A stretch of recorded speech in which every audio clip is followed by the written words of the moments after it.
sort of a little flattened ridge over here. This kind of twists and tucks under. These are holes.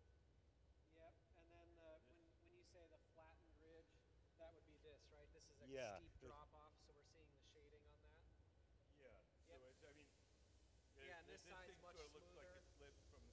it's lit from underneath. I'm drawing it where it's lit from above. Yeah, that's fine. So this I got to make a little more of a flat on there. Yep. Looks great. It is allowed. Oh, nice. I was just thinking it might be helpful to see the. You guys have any questions?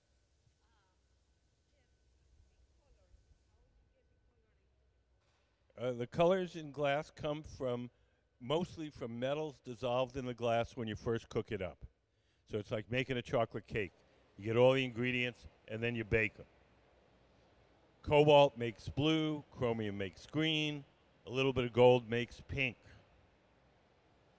So what we do here, we don't cook up each color from scratch. We buy colored glass in various forms and then melt colored glass onto our glass. So we melt the layer. If we want a bowl to be orange, we blow a bubble of clear glass, we heat up a chunk of orange, and then we melt a layer of orange glass and then dip it in more clear glass. So the thing is going to look colored, but if you cut through it, you'd see we just put this one little layer of color. Now, we're working with our guest artists, David Stout and Corey Metcalf, these guys here, and they've generated a form on a computer, a very unusual, intricate form, and we're trying to make it out of glass. When we try to make something that we haven't made before, we always start making it in clear glass because it's sort of quicker. And then once we feel that we understand it, we know the process, then we move on to colored or decorated glass.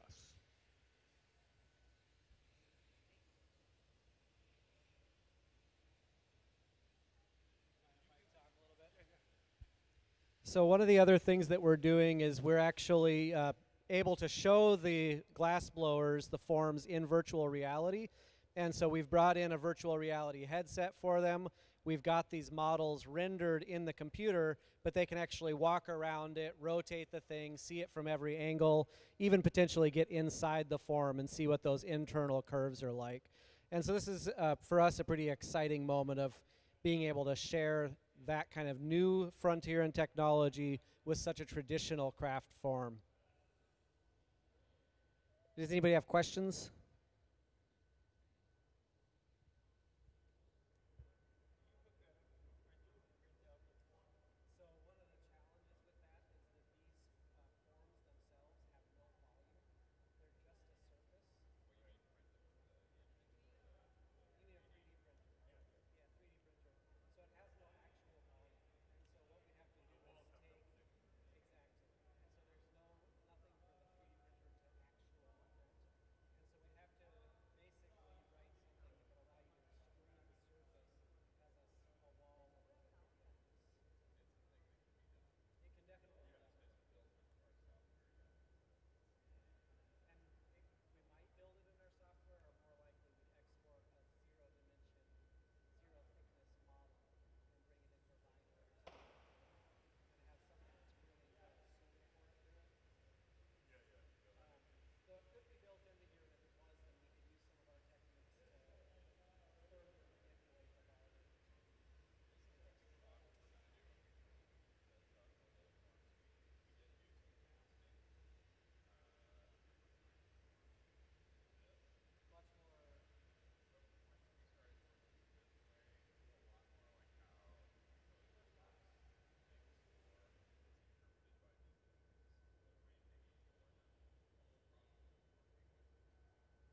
So we're trying to get the computer-generated image up on the big screen so you can see it.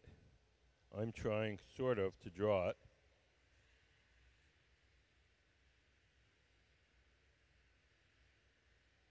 And in the center, our Museum of Glass Hot Shop team is making it.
Doing it while you've been talking? MCing? Yeah, like being at the museum here. Oh, I don't know, maybe 10 years on and off. There were whole years I wasn't even here, but yeah, maybe 10 years. It's a job.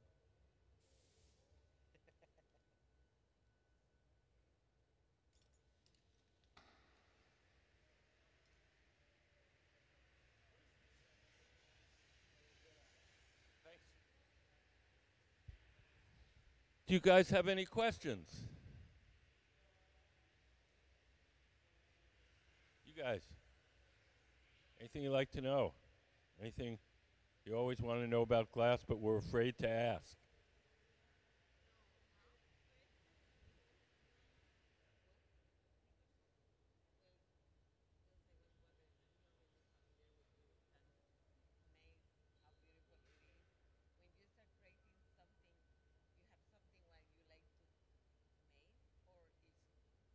Oh, it varies from artist to artist. Some artists are very careful planners, and they draw exactly what it is they want to make, and they make exactly what they drew. Some of them work improvisationally. They just start working and see what comes out. So it's all over the map. We have different artists come in here, and they have very different style. These guys who are guest artists today, they've generated their image on a computer, the form that they want to make. And so these forms are mathematically based, and they're quite complex. And so we're trying to make it out of glass. So they're working with our resident team of glass blowers. Glass, in some sense, can make almost anything, but in another sense, it also has a bunch of stuff that's hard to do. So we're working between the we can make anything and this is hard to do.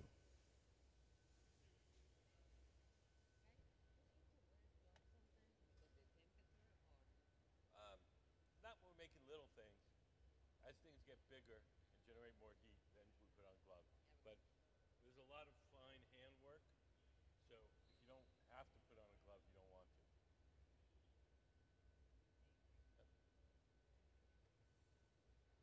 Do you guys have any questions?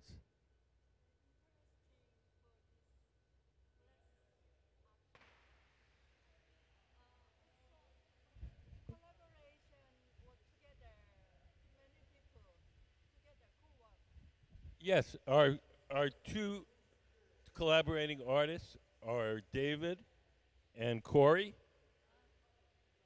So the things that we're making are their idea, and the people making the glass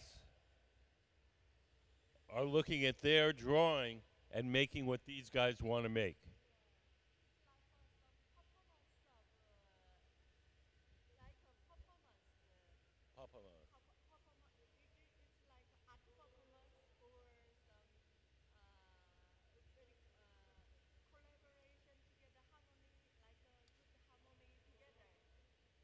Yeah, a little bit. I mean, these two guys are driving the boat, so it's kind of like someone writes a song, and then someone else plays the song, or an architect designs a building, and then carpenters and plumbers come in and build the building, the actual building.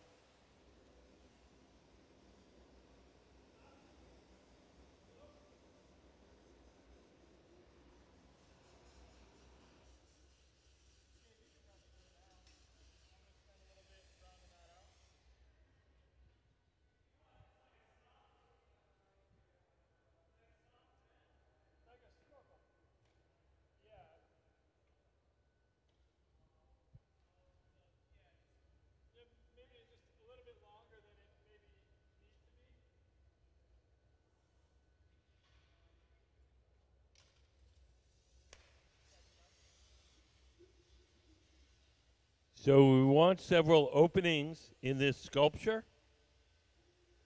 So these, where these circles are, these are actually openings in the form. So Ben has heated up a spot on the base, and he's poking a hole in it.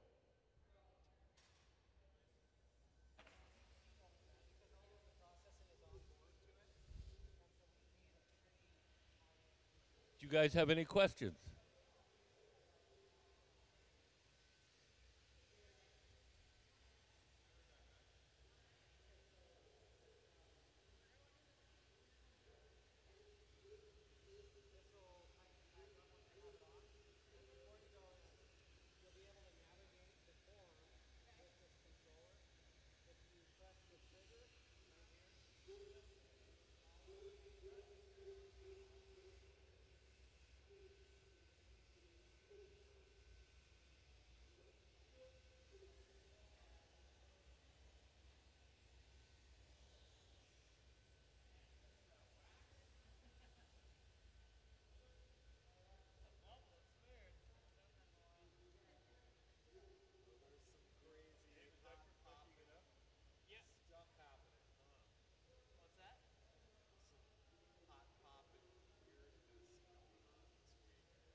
So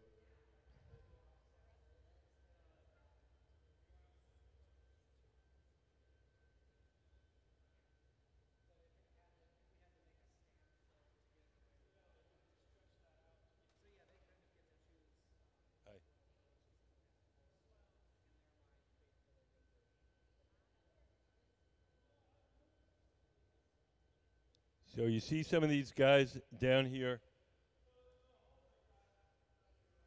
and they've got those goggles on. Those are virtual reality goggles, and so they're looking at the form, the computer-generated form, and it's sort of in a three-dimensional space where they can turn it over and make it bigger and smaller. We're going to try and get this stuff up on the screen. Oh, wait. I got an idea.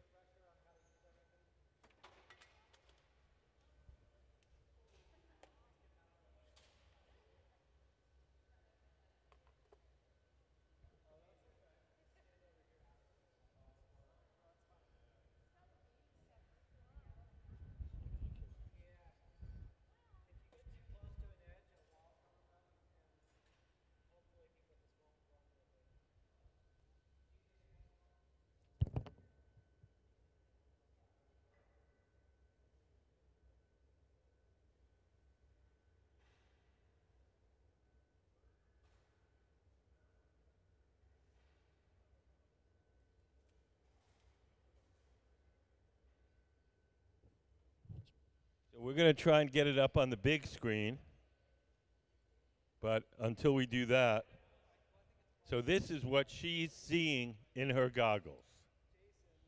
And this is a computer-generated form designed by our guest artist, and that's what we're trying to make out of glass.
Maybe an hour?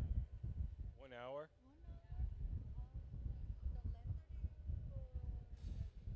Oh, the design. I don't know. We have to ask these guys.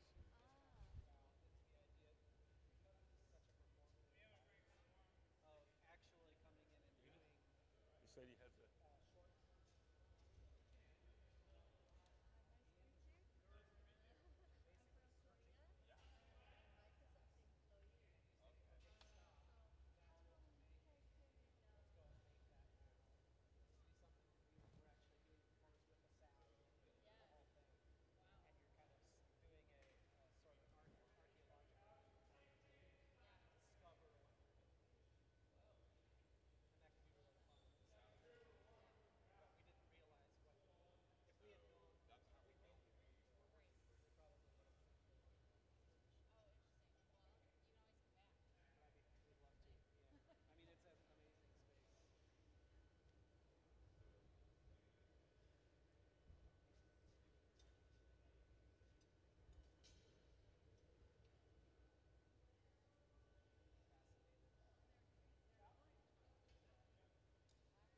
So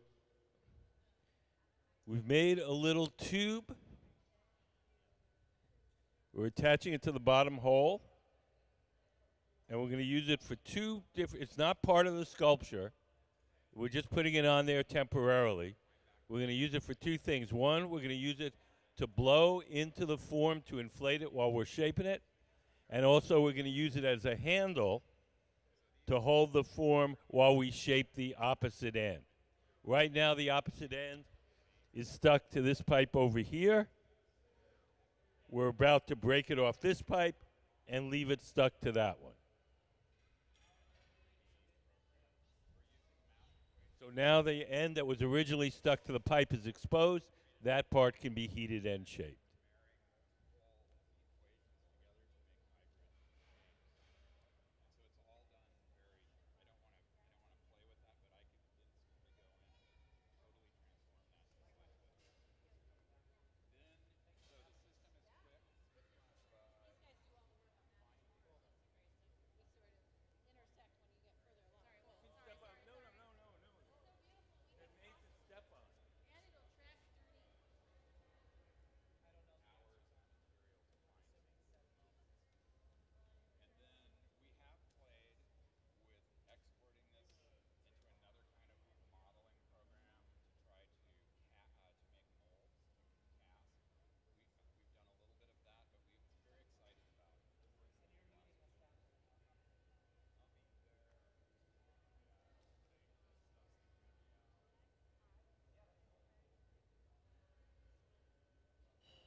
No, that's about middle. Your view is right into the center of the object. So I think what's happening is that this is closer than this is. Oh, so it's tipped this way? Yeah. That's what it seems like.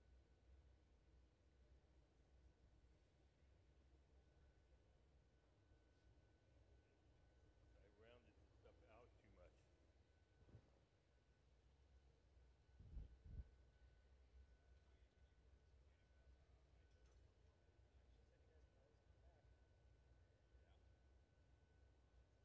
So, Mr. Stout and Mr. Metcalf, um, they work with computers and they do performances that not only involve these computer generated forms projected in various ways, but also sounds. So they use sounds generated by not only by the computer, but the computer recording their movements. So the final product of these things is a kind of a whole, almost theatrical experience with stuff to look at and sounds to listen to. So it's a little bit more involved than just the individual forms. But today, the part we're going to be doing is trying to recreate these forms in glass. Do you guys have any questions? It is hot, but not that hot. When we make bigger stuff and it becomes uncomfortable, then we'll put on a sleeve. But it's hot work in the summer, and anything you don't have to wear is good.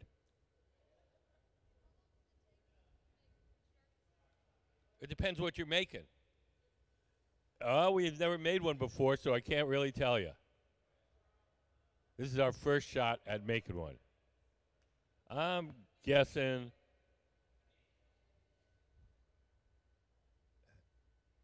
hour and 20 minutes, maybe. We started at 10 o'clock this morning, and I think we have another 15, 20 minutes on this one.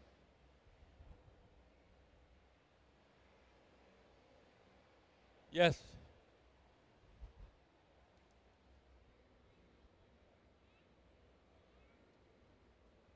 Say it louder.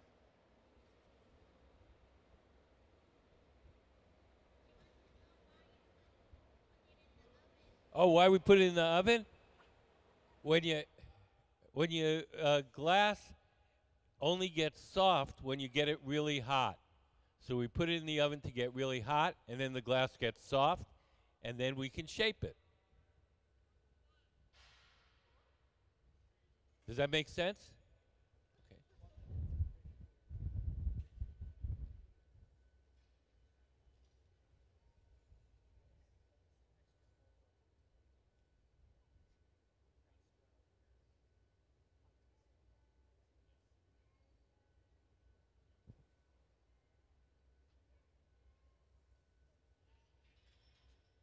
You want me to help you get this up over here, Dave? What? So you have room in here? No, don't worry about the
So now we're going to poke a hole in the opposite end.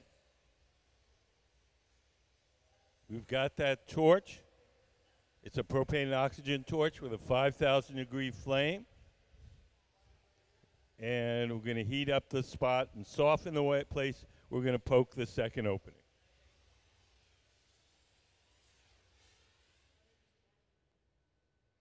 Does anybody have any questions? So if you came in a little bit later, we have two guest artists, David Stout, Corey Metcalf. These guys over here. And they do performances with computers and music. And they've come up with some computer-generated forms for our glass blowers to make.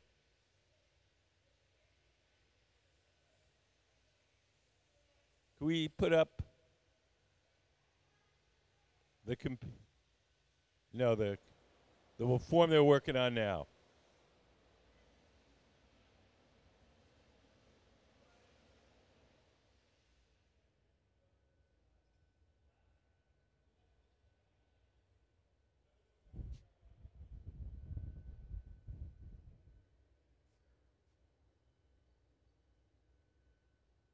Is that the same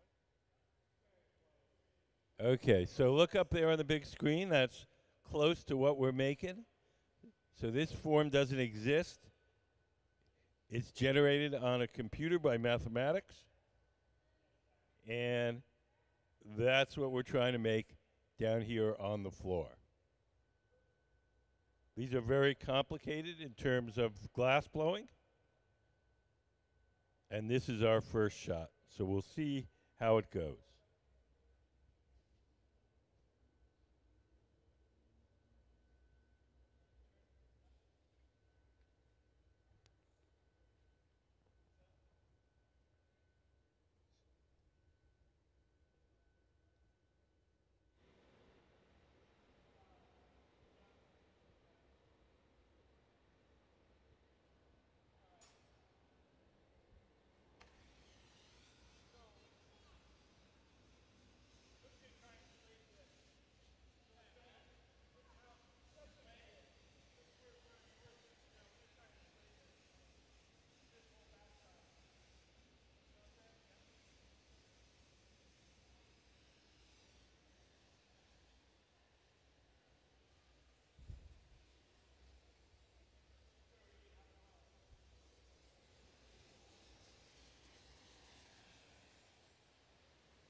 Do you guys have any questions? Do you have any questions for the artists? Most museums you go to, all the artists are dead. Here, we got them here live. And you tried to ask Leonardo da Vinci a question. See how far that gets you.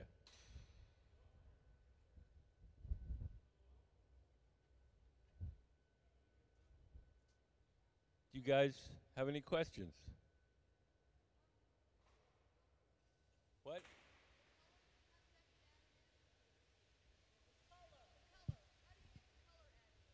do we get color? Well, the color in glass comes from mostly from metals dissolved in the glass when you first cook it up. So it's like making a chocolate cake. You get all the ingredients, mix them up, and bake them. Different metals give you different colors. If you cook it up, the raw ingredients of glass, with cobalt you get blue, chromium you get green, a little bit of gold you get pink. So we don't cook up any of the colors from scratch. We buy them. So we buy red glass, blue glass, pink glass, and then we melt colored glass onto our clear glass.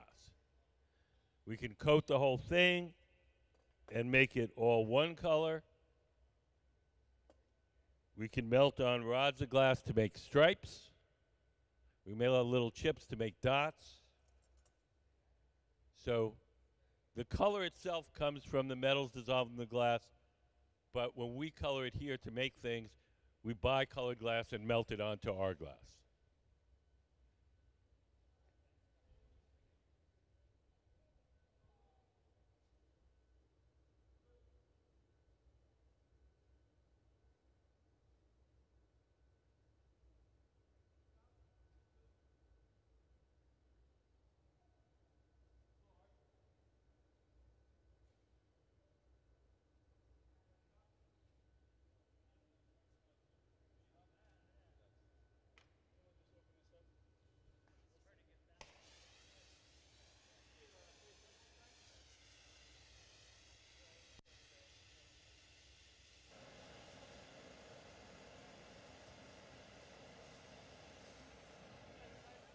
So we're heating the glass in two spots.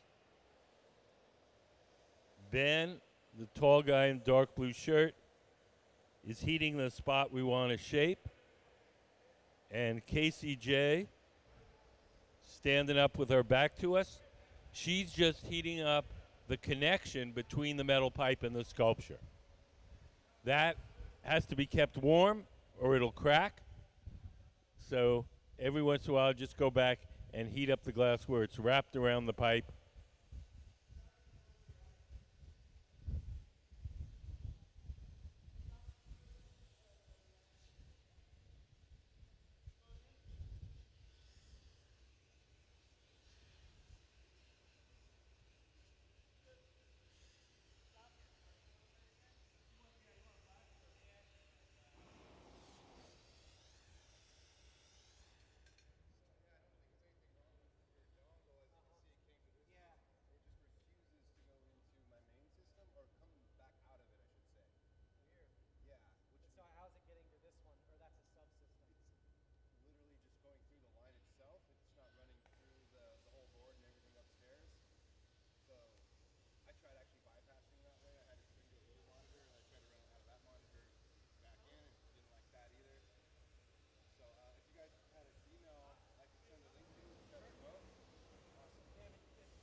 So right now, he's working on this opening right here. You can step on it, don't worry about it.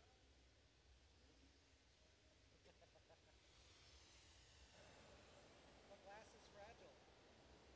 Chalk is not. It's always more chalk.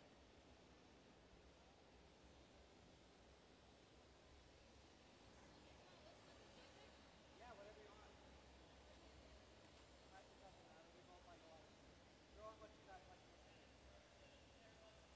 I hate being a DJ. He might DJ for you. He might. What? I want you to DJ.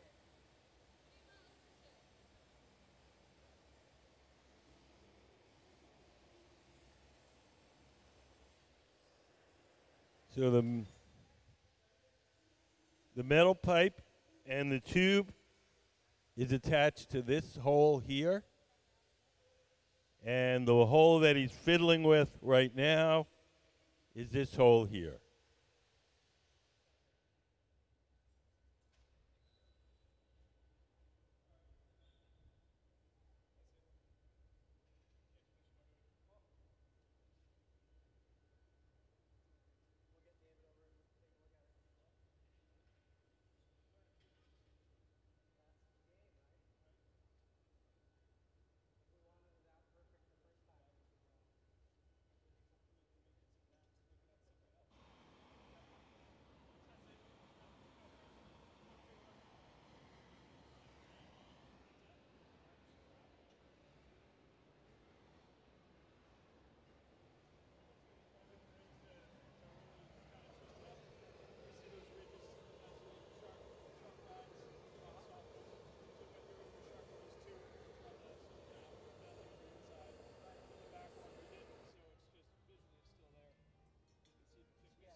So now these guys are talking to the glass blowers about how we want to modify our next shot at making this form.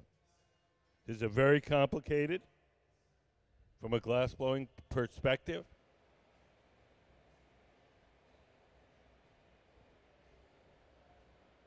So this is our first shot, and we're going to do it again and see if we can get it closer to the actual form that they've generated. Do you guys have any questions? That connection between the sculpture and the metal rod is fragile. As long as it's warm, everything will be fine. If it cools down too much, that connection will crack spontaneously. The whole thing will fall on the floor and smash.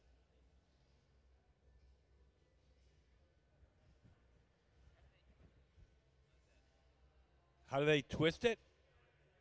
Just physically, just put it in the fire, make it soft, and grab it and twist it.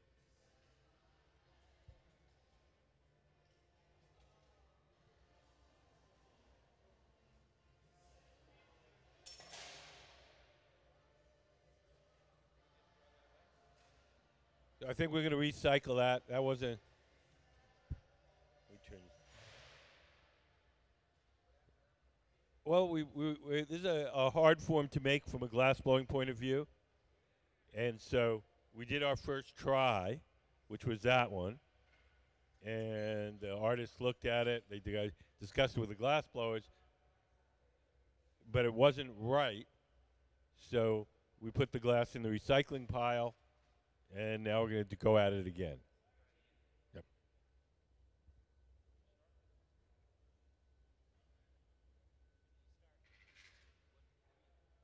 What do we start with?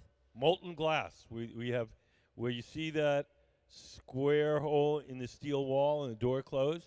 Behind that door is a big ceramic tank with 1,000 pounds of molten glass in it. We keep the glass at 2,100 degrees. And when we want to get it out to make stuff, we take one of those steel pipes and we dip it into the molten glass like you dip one of these into a jar of honey. So you dip it in, twirl it around. A little bit of the molten glass sticks to the end of the pipe. Pipe is hollow, so when you blow, ball glass blows up like a little balloon. What? Oh, yeah, yeah, yeah. Momentarily. They're just discussing their plans.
So if you look to your left, you'll see Sarah in the black shirt, dark blue shirt.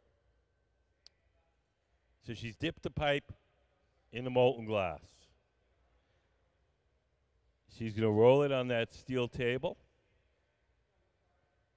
round it out, make it nice and even.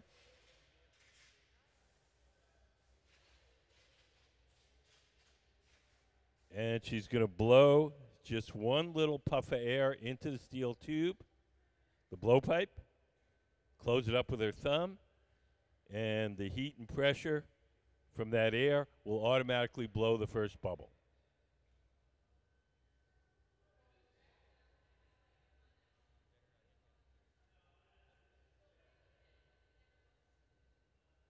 So she's waiting until it gets to the right temperature. It's cooling down, getting a little bit stiffer. Here she goes. Just one little puff. She holds her thumb over the end of the pipe, and if you watch the glass, magically, a little bubble pops out the end. That's how we start almost every hollow object that we make, whether it's a wine glass, a crazy sculpture. That's called capping. You just blow one puff, close it up, and the bubble comes out the other end.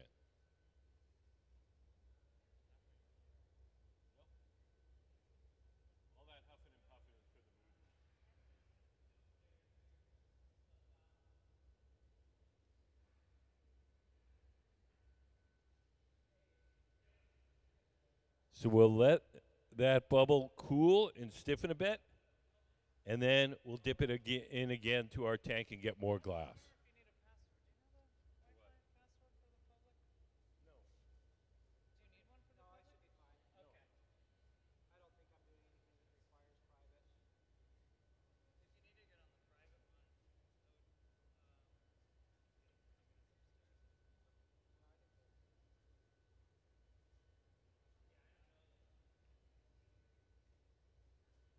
So Sarah's just letting it cool and stiffen. And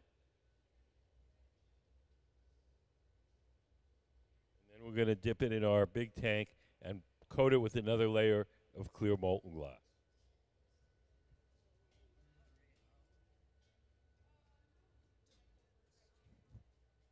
You guys have any questions? Okay.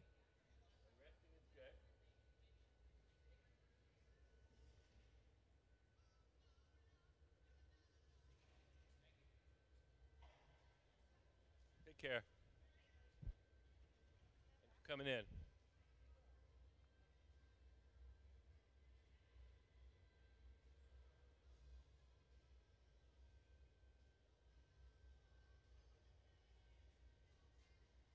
So Sarah's just dipped her bubble in more clear molten glass.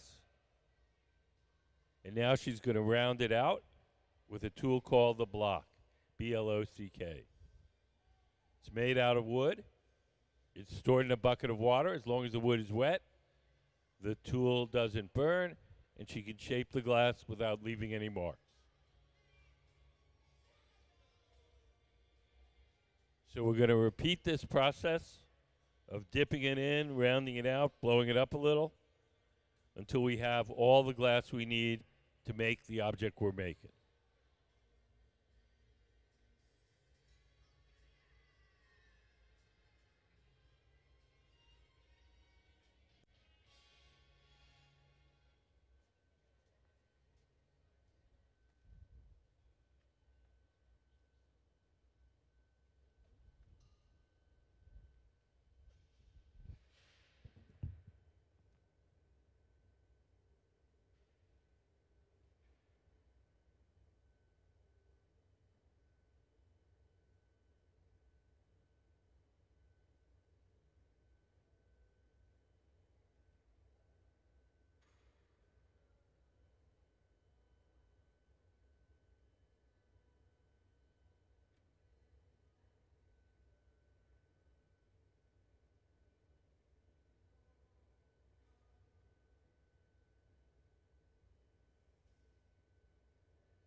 So now Sarah is going to coat the bubble with another layer of clear molten glass.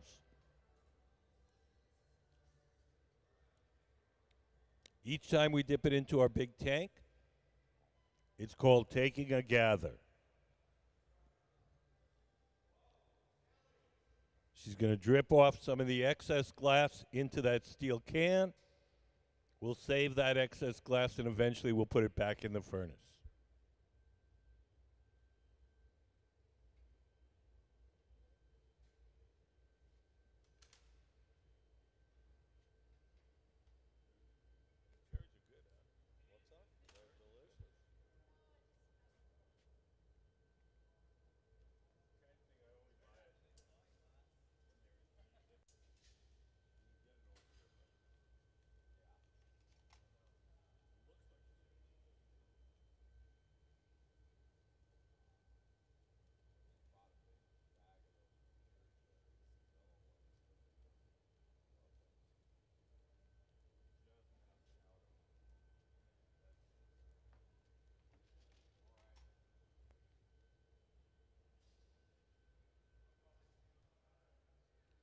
Do you guys have any questions?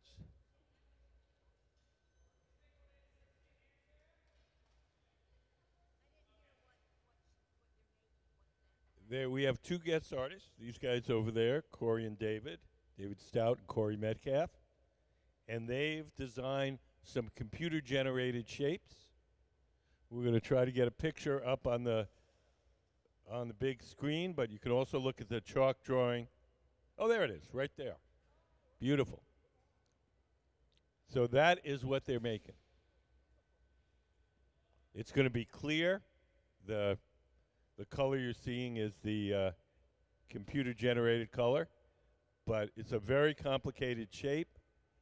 And so when we approach a new complicated shape, we first make it out of clear glass, just to work out all the kinks and figure out how to get it like we want it, and then we may make colored versions later.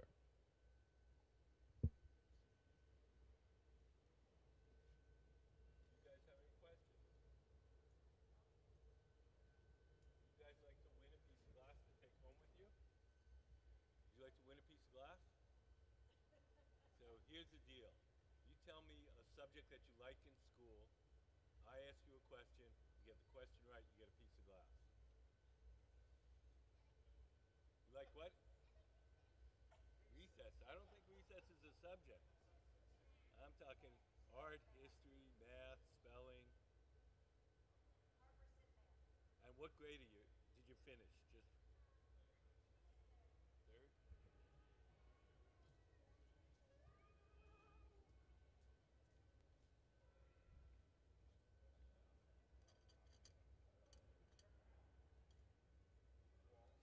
How do I get up to Jay? I've got some more files I can give him. Oh, Video. it's complicated. As you know, this building, everything, there's no straightforward route. But if you go out in the lobby, um, go into the little arts and crafts room, the little Saskin arts and crafts room. On the right side of that room, there's a door. You need one of these, Okay, and I you might put come it on a back. little swiper. Go up the stairs, and at the top of the stairs, go to your right, and you'll see a white door that says audio visuals. Okay. Good luck. Good luck. If you're not back in 2 days, we'll send out a search party.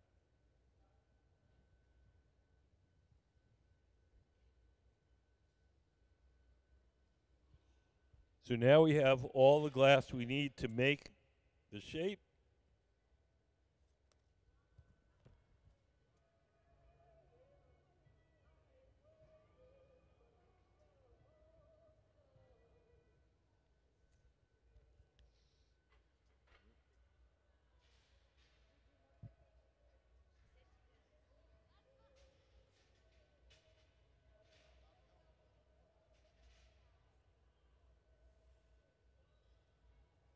You guys, you want to try? What subject do you like? Writing? You think you can write something like right now, or is that going to take too long?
Okay, can you write me a short poem about glass?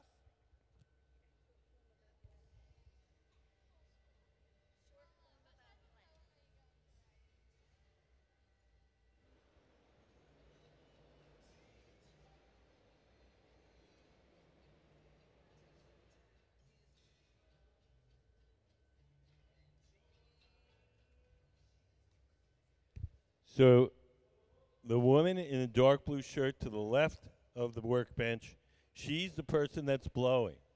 She's blowing through the steel tube, the blowpipe, and inflating the glass while Ben, sitting at the bench, shapes it.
So Sarah in the center is heating up the bubble, making it nice and soft.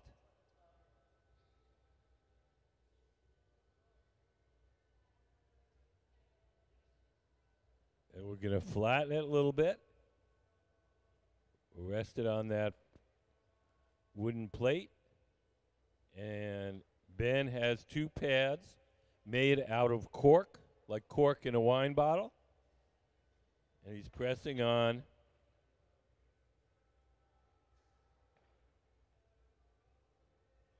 the sides to flatten them.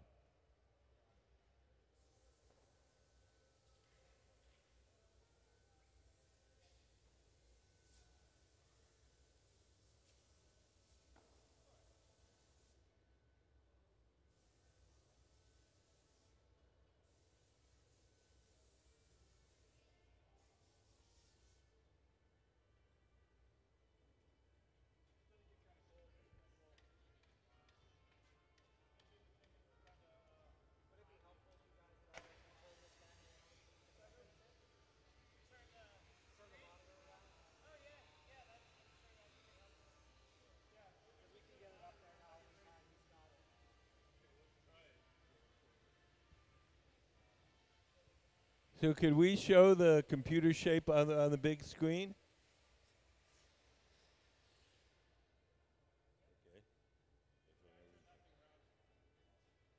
They.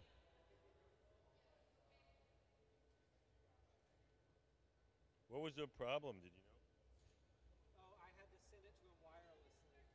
So that's just over the wireless network. We couldn't get it. Basically, he could get it up there and it wouldn't come back out to that. So he had to patch it directly into the screen. If he patched it directly into that, he couldn't switch the camera. So we don't know exactly.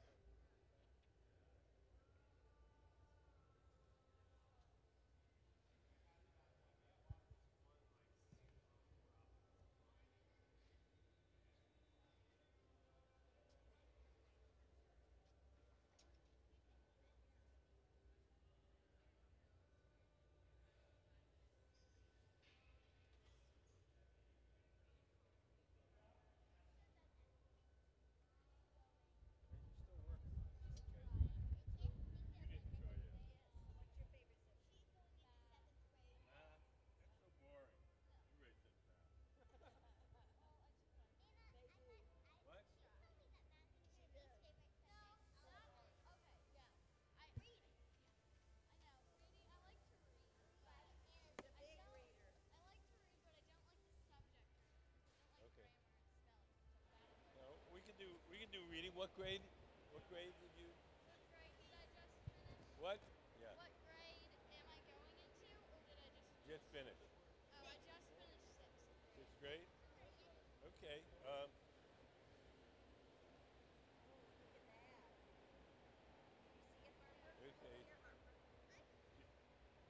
Okay. Sometimes when you have a novel or a book, a novel, you know what a novel is? Yeah. Yeah.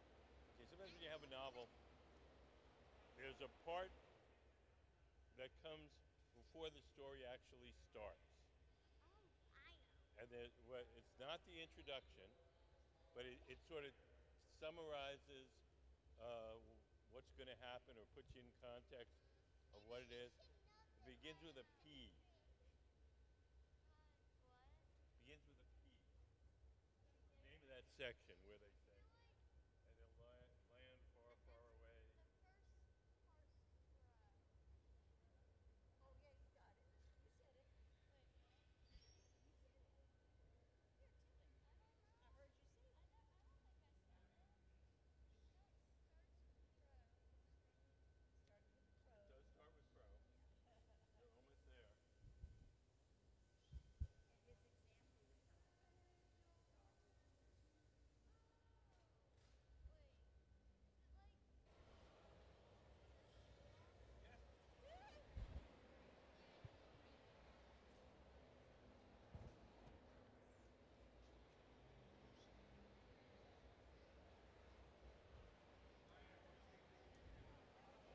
is Wait, is it like? Yes. she used to teach school. What? I No. said she used to teach school. I went to school though. We all do. Pretty, very pretty. Great idea.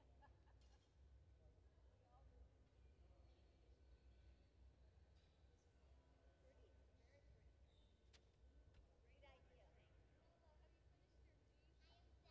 Oh, you're the fastest poet I know. Fastest so, great so, gorgeous so, glorious so, pretty. Nice one. What color is she in? Let's see what she wrote. Oh, free verse.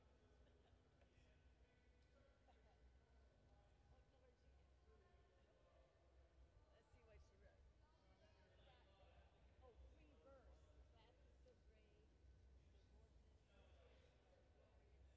Right. Yay. Thank you. Oh, you got to sign it. Oh, yes. Sign it. We talked about having like basically. How will we know when you're famous? If we have one of your poems. So you'd have a color like here over the color.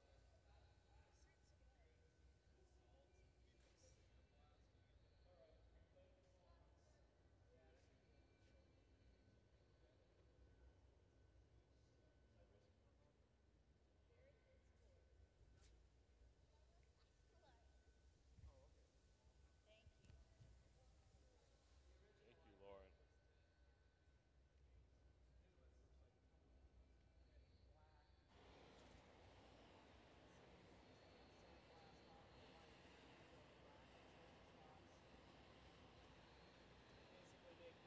this new one.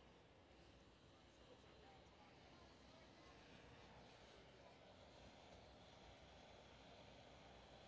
make this into like a Okay, have fun. Cheers, Bye, Red. Walt. She just wrote a poem.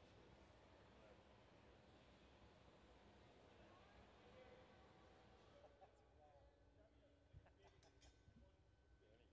But I asked them, did you pick a subject that they liked in school? Uh-huh. And 99 of them, percent of them have to say math.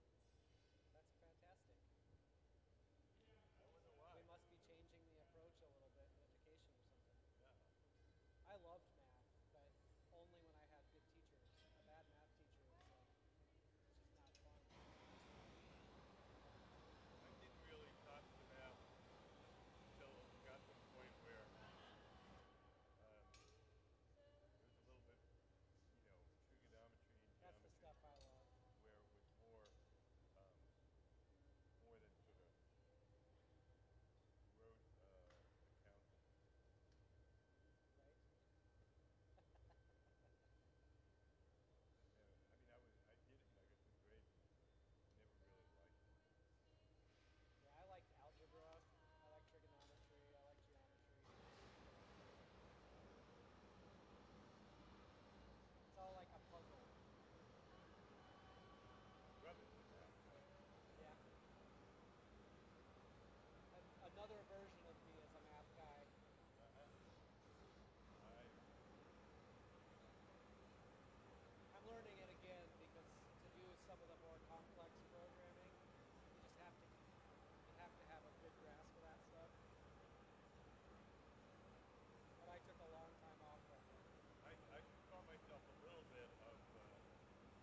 So our guest artists, are these guys over here, David and Corey.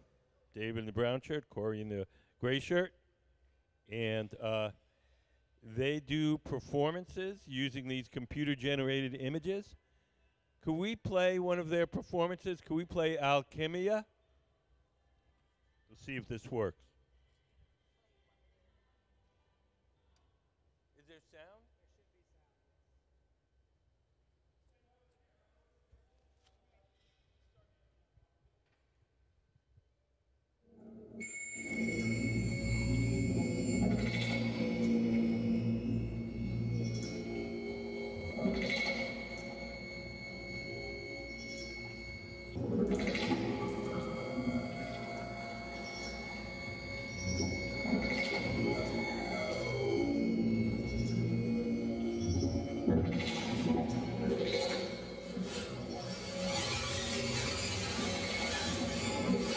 So the computer is sensing their movement, and that's controlling both the images and generating the sound.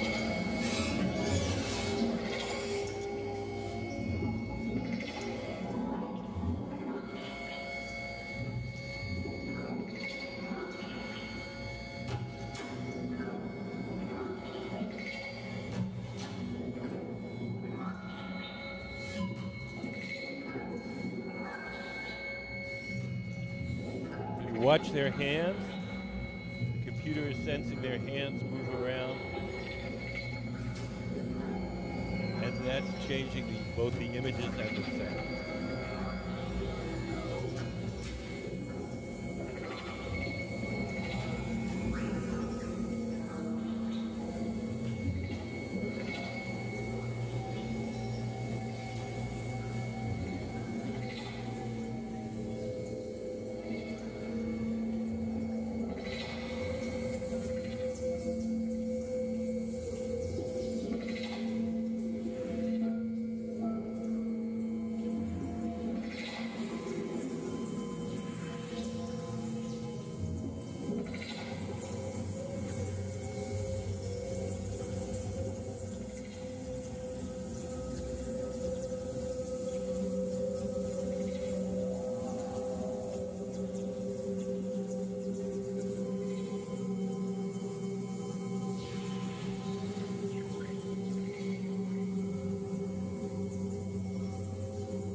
So we play a little bit of interplanetary.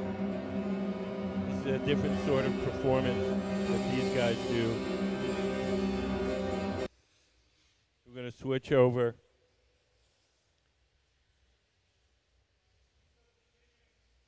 And so this is all generated in virtual reality. So you wear those big goggles, and this is what you see.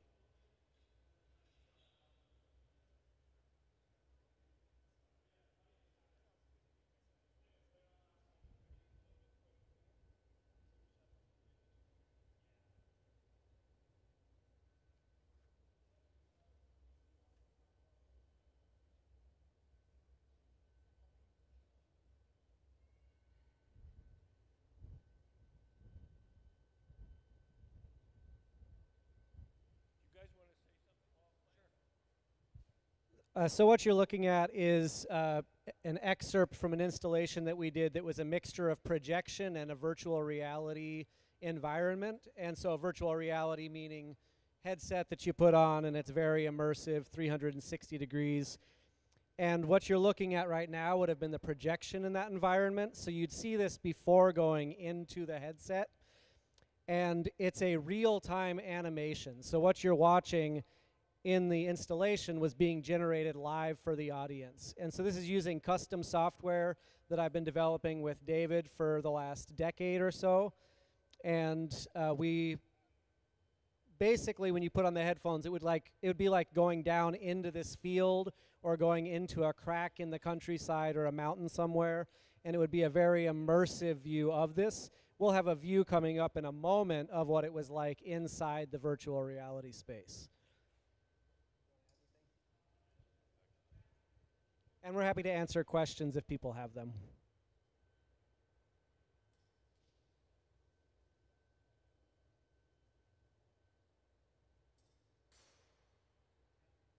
So the forms that we're working with in terms of having them make for us in the hot shop here are inspired by the performance and installation work that we've done over the years.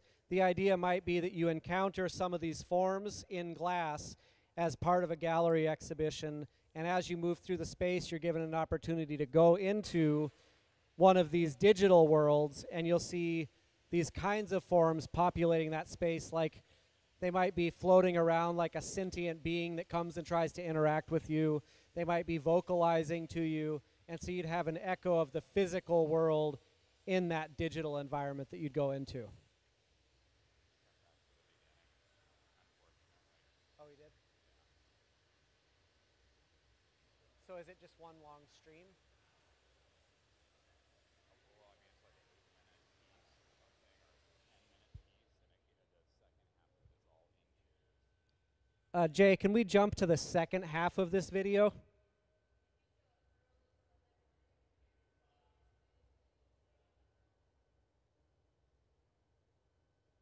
Maybe.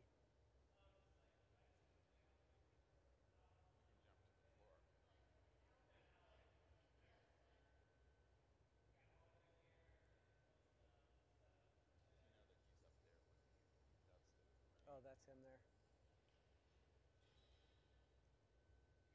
So this is one of the interior spaces. Well, actually, we're still in an exterior space, but it's obviously a very different kind of landscape. And so we're interested in creating these sort of dynamic experiences that give you a large range of emotional material to observe.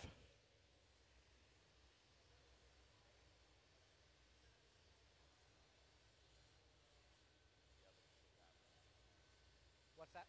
The other should be up soon. Obviously, this is just one. I can't remember if it's just one screen or we actually condensed it down a little bit. We condensed it down and then chopped off a chunk of it That makes sense. so that we could get more of it. Yeah, because it was double the width. Yeah.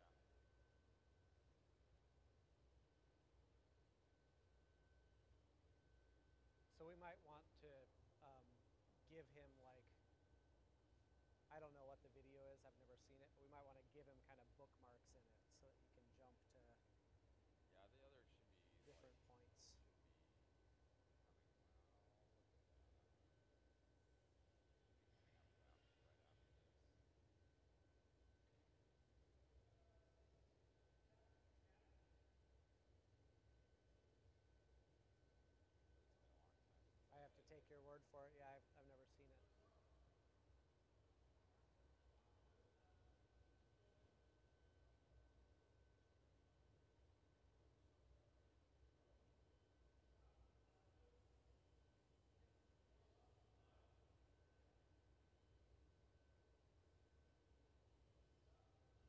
can jump back, I think, for now, and we can find out what the real, because I think they want to see this on the screen. We can cut back to the floor.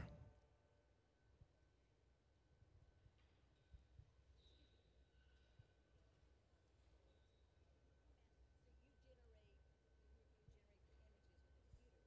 Do you also work in glass yourself? So the question was if we have a background in glass or just in digital media, and we have a very short background in glass now. So about 2 years ago, we were invited to be artists in residence at the Pilchuck Glass School, and during that residency, we didn't know what we were going to experience, and we had an incredible time working with the gaffers and the teams that were there. And we ended up experimenting with neon, with different kinds of color techniques, hot shop, kiln casting, all kinds of different things, and found a real affinity for working in glass. So we've only for about 2 years now been investigating it, and we continue pushing our comfort zone with what we're doing with it. So we have more and more of a background in it. This is the team for the museum, and so this is our first moment getting to work with them. So we got to basically talk with everybody this morning, set up a couple design ideas, and here we go. Thanks. Oh, it's an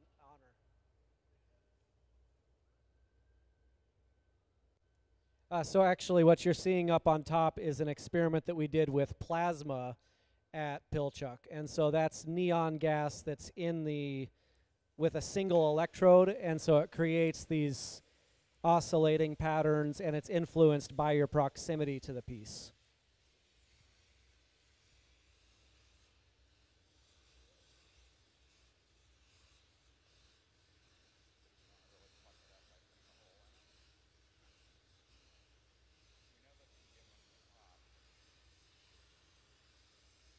I mean, we can go either way. Certainly one of the options is to cut it later. Yeah, the twist is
really nice.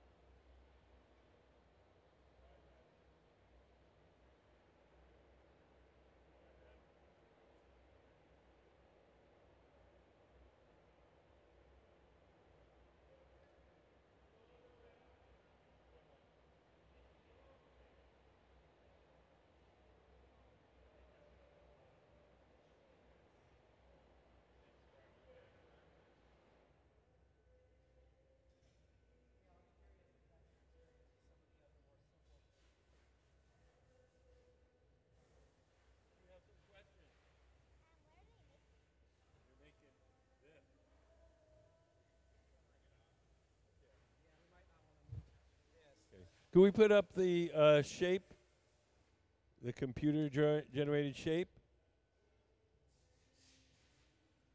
That's what they're making. up on the big screen. That shape came out of these two guys' heads and a computer. And now we're trying to make it out of glass. Does that answer your question? Sure? Would you like to win a piece of glass to take home with you? What? You're fine? Okay.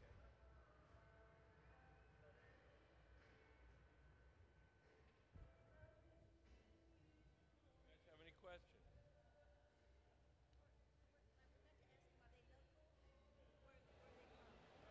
No, no. One of them lives in Texas. Actually, both of them live in Texas. Texas. Texas. Texas. That's where they're from. Texas. The Republic of Texas. What? Escaping the heat. They're There's 109 on their glass collection. wonder what city they're from. I think David in the brown shirt lives in Denton, Texas. Denton. That's close. To Dallas. They're in Dallas. And Corey is at the University of North Texas, but I don't know what city that's in. University of North Texas. They're from Texas too.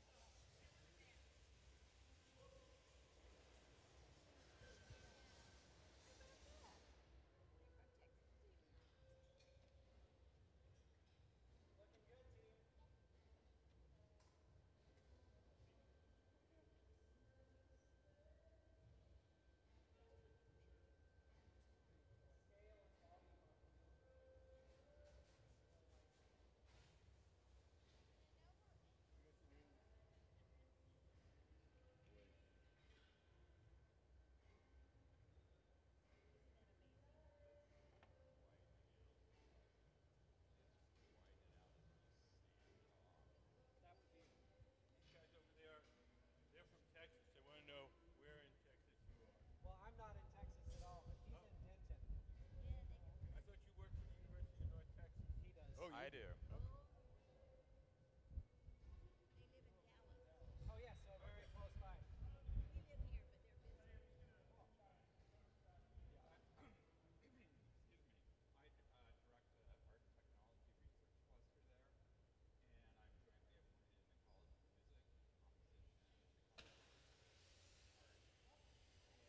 I direct the art and technology research cluster there, and I'm jointly appointed in the College of Music, Composition, and the College of Art.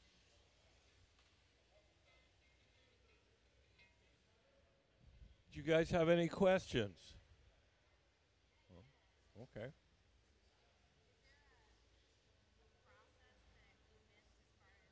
You missed everything. But I can explain it to you because you're here, and I'm here. So well, small blob. Then we make it bigger. So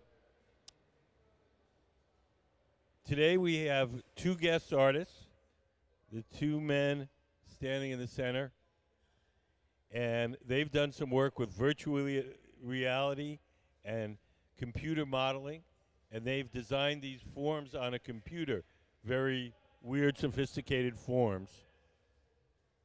You can see one up there. And so our resident team of glass blowers is making that form out of glass.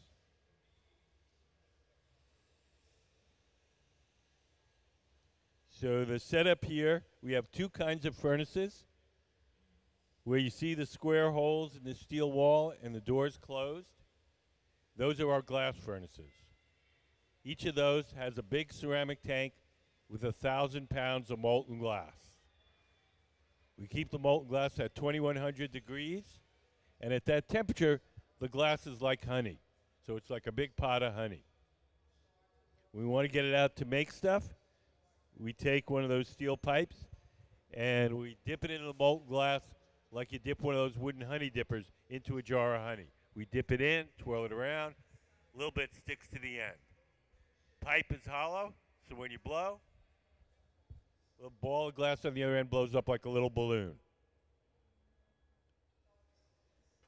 We let that harden, and then we dip that bubble in a second time and coat it with more glass. And we just keep repeating that process till we have all the glass we need to make the object.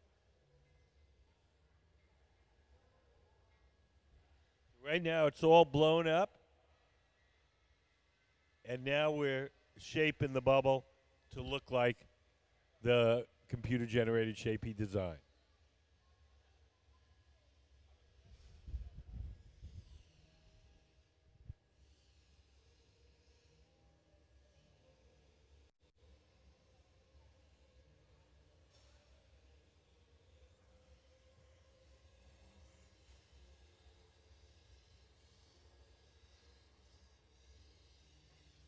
So right now in the center,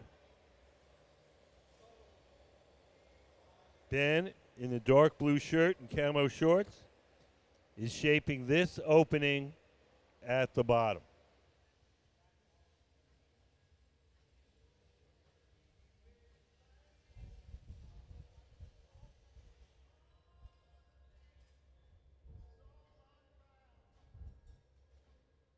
Do you guys have any questions?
So we're getting ready to transfer the sculpture from the rod it was originally blown on to a second steel rod called the punty. Gabe in the red shirt has made the punty.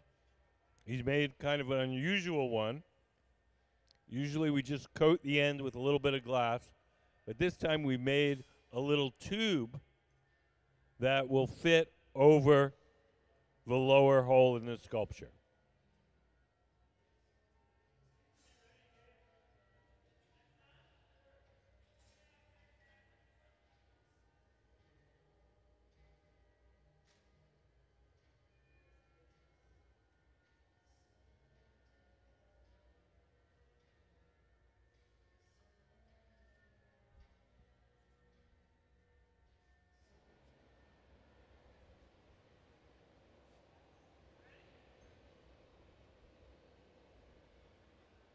So here comes Gabe in the red shirt with the punty.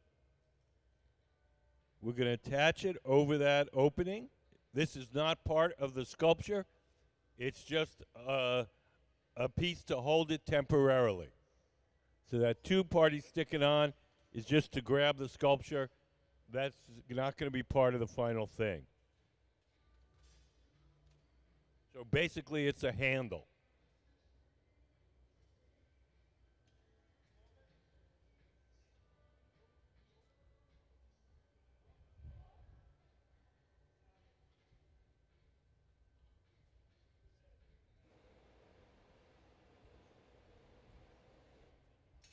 So now we're going to break it off the original pipe.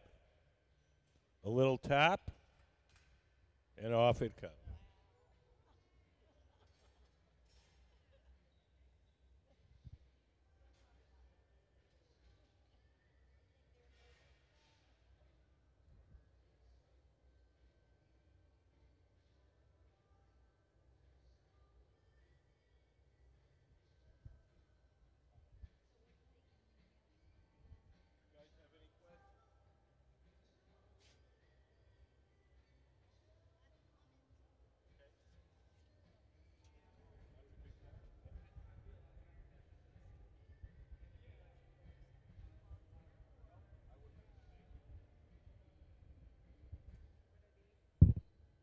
These are our Museum of Glass Hot Shop team, our resident team of glass blowers. And these two guys over there are guest artists. So the designs we're making today are their designs, and they're being made by our team of glass makers. These guys are kind of computer artists. They're not glass makers. So when we bring computer artists, they design the things on the computer. So when we have artists who are not glass makers as guests, then they come up with a design, and our resident team makes the actual object. Right. So it is quite the team Oh yeah, it's a team collaboration. sport. Like, It's a team sport.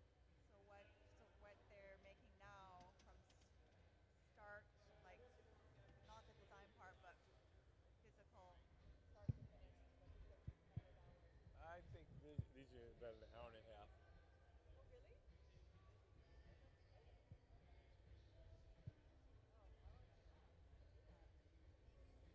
Wow, hour and a half to do that. To make what they're doing there. Wow. Nope. How do you get the colors? The The, different, what the do you, colors in glass yeah, come what is from it? metals dissolved in the glass when you first cook it up. So cobalt makes it blue, chromium makes it green, a little bit of gold makes it pink. Give what? Give a video? Take a video. Take a video. Yeah, yeah, yeah. Take all the pictures and videos you want.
So we're going to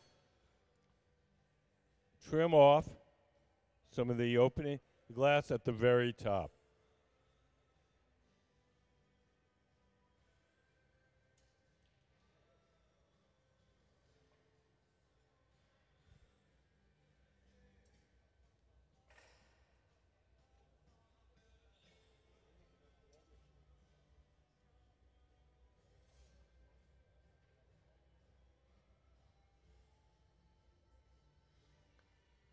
Do you guys have any questions?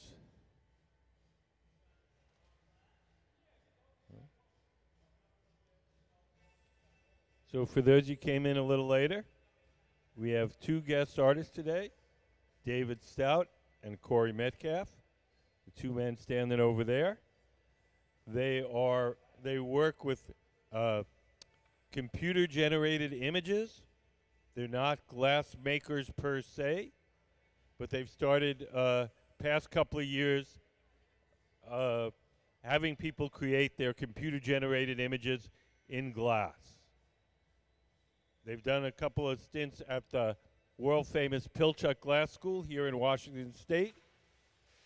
And now this is their first time here at the museum. When we have artists from other mediums come, they come up with ideas or designs, and our resident team of glassblowers makes the actual object. So we've had poets, musicians, all sorts of people who are not glass makers themselves.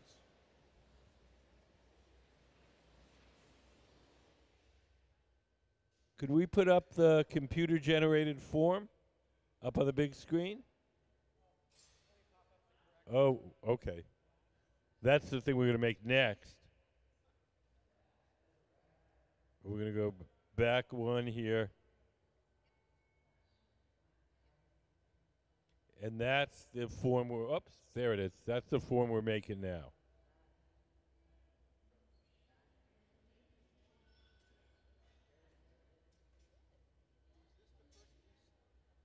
This is the second piece? Yes.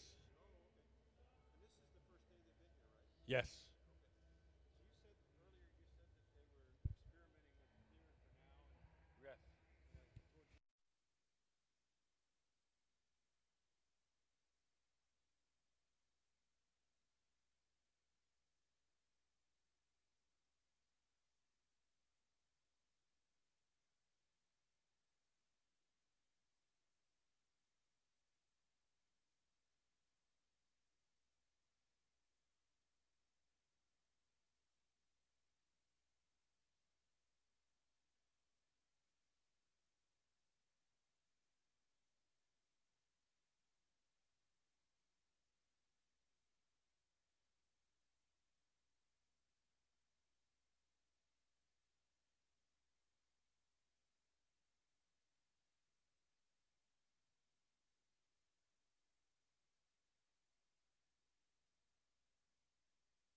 Yes. Can we put up the design again?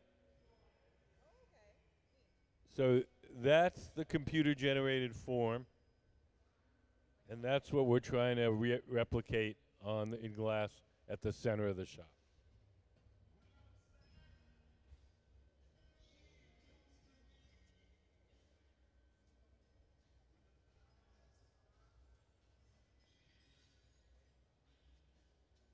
Yes, ma'am.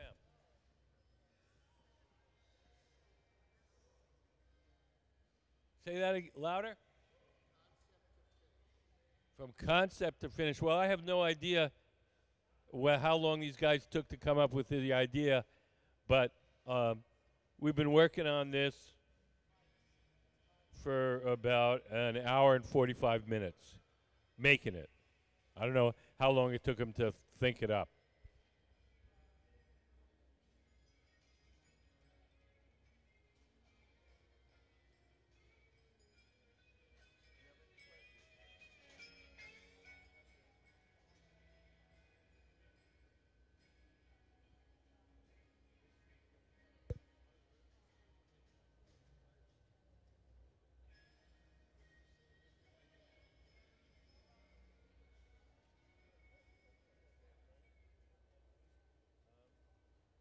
One end is already open, and we had attached a little glass tube to it.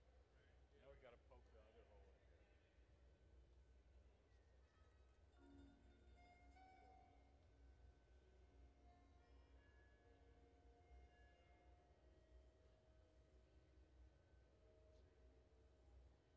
One hole is attached to that, where the tube attaches it. That's just temporary, the tube part. We're going to bust that off. It's just to hold it.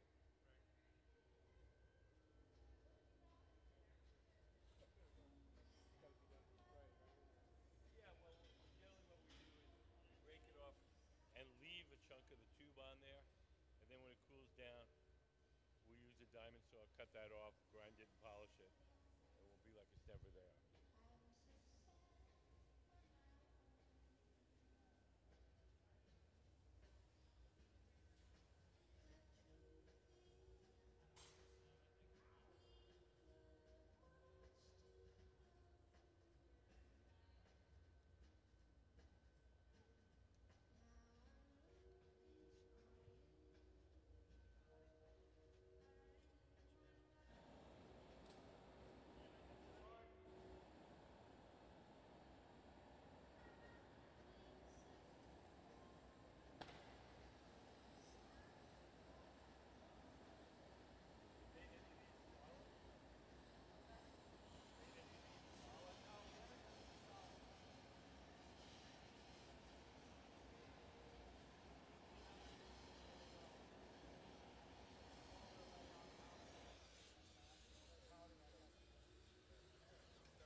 Make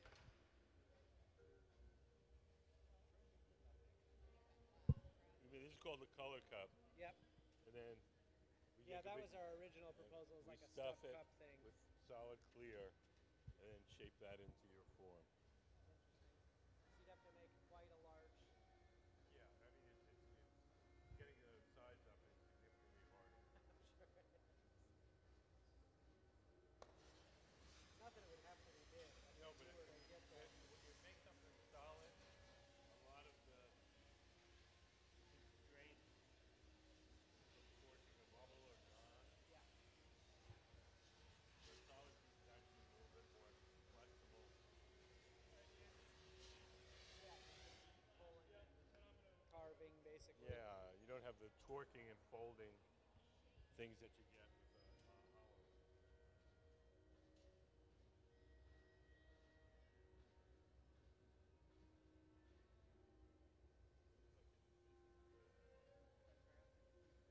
Oh yeah, sure. This pad will rotate the rotation axis right above the trigger. This is the trigger. You'll take it down, and if you hold this button on the side, there's one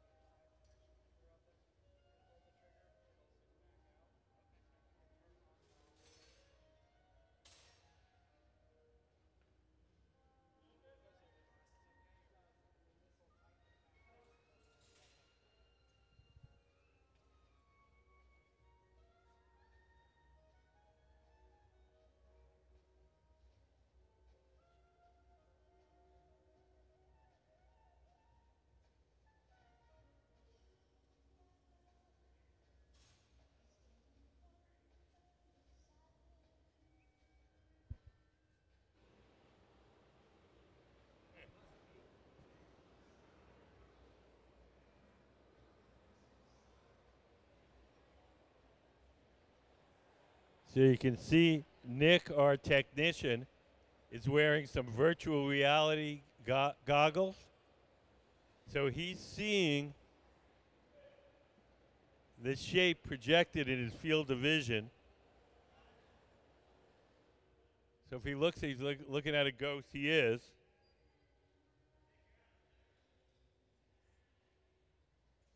So he thinks he's seeing what you see on the screen.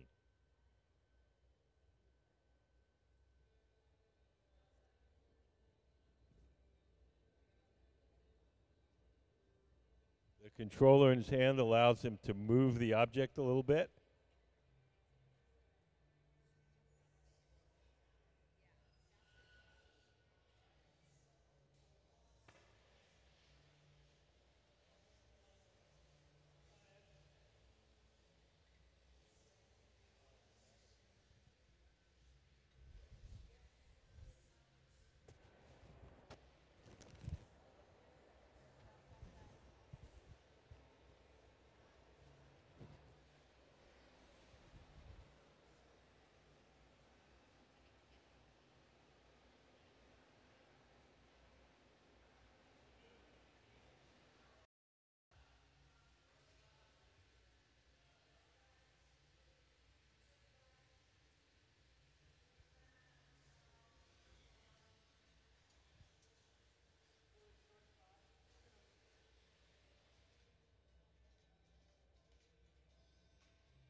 So we're making the hole at the bottom of the sculpture. We're taking a torch and heating and softening a small spot, and then blowing, and that softened spot will expand, and then we'll blow it till the bubble pops, and then we'll have a hole.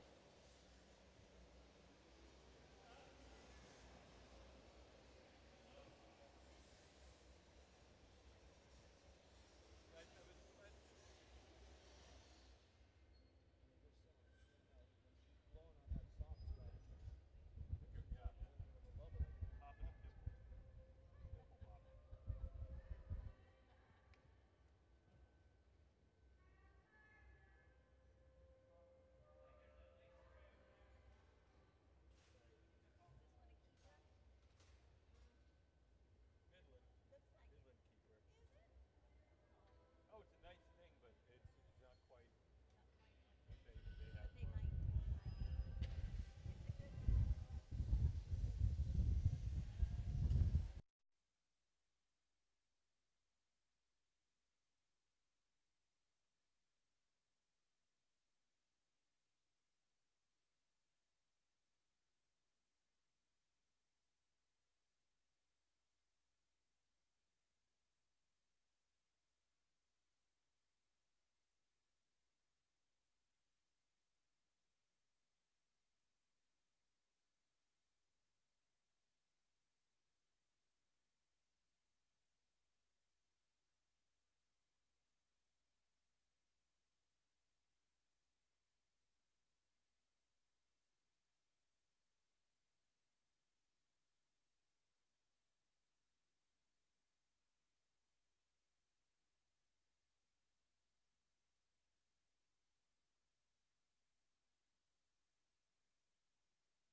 Does anybody have any questions?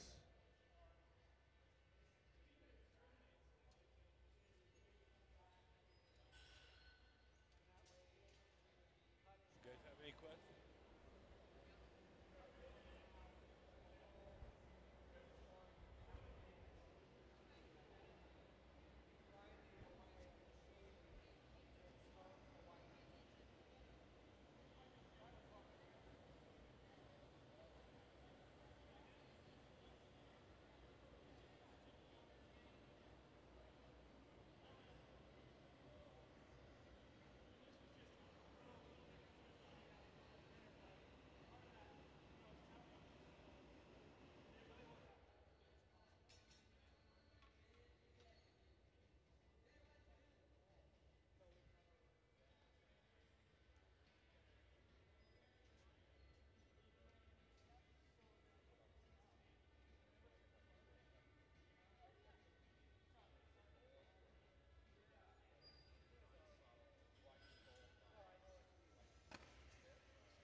So we're almost done. And the reason I know that is I look to my right and I see one of the glass blowers putting on some protective clothing. She's going to carry the finished sculpture to our annealing oven where it's going to be cooled slowly overnight. Those big yellow gloves are made out of Kevlar. When she grabs that sculpture, it'll be 1,000 degrees. At that temperature, the glass will be hard. It'll no longer change shape, and she'll take it to our annealing oven where it'll be cooled slowly overnight.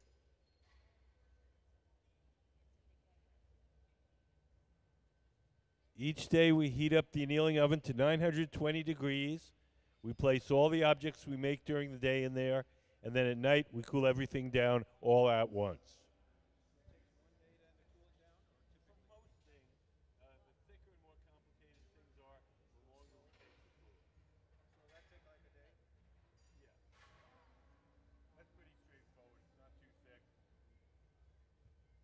So into the annealing oven, and let's have a hand for Corey and David and the Museum of Glass Hot Shop team.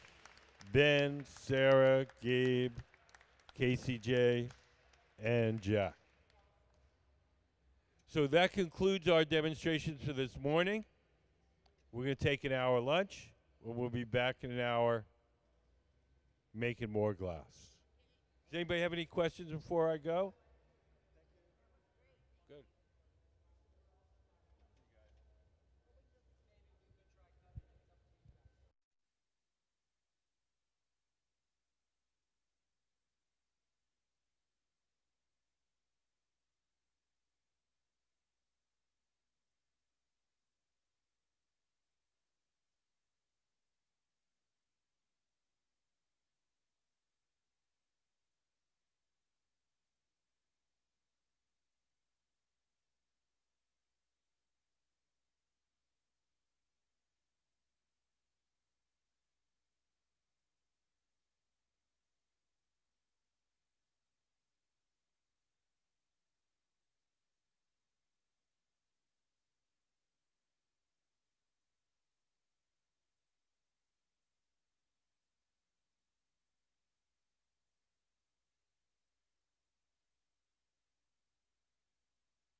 It's a well-oiled show business machine, ladies and gentlemen.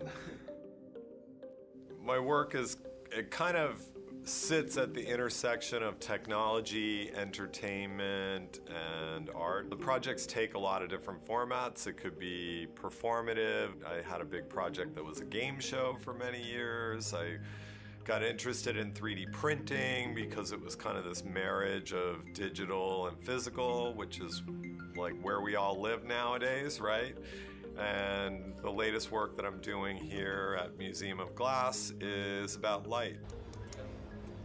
Here we go.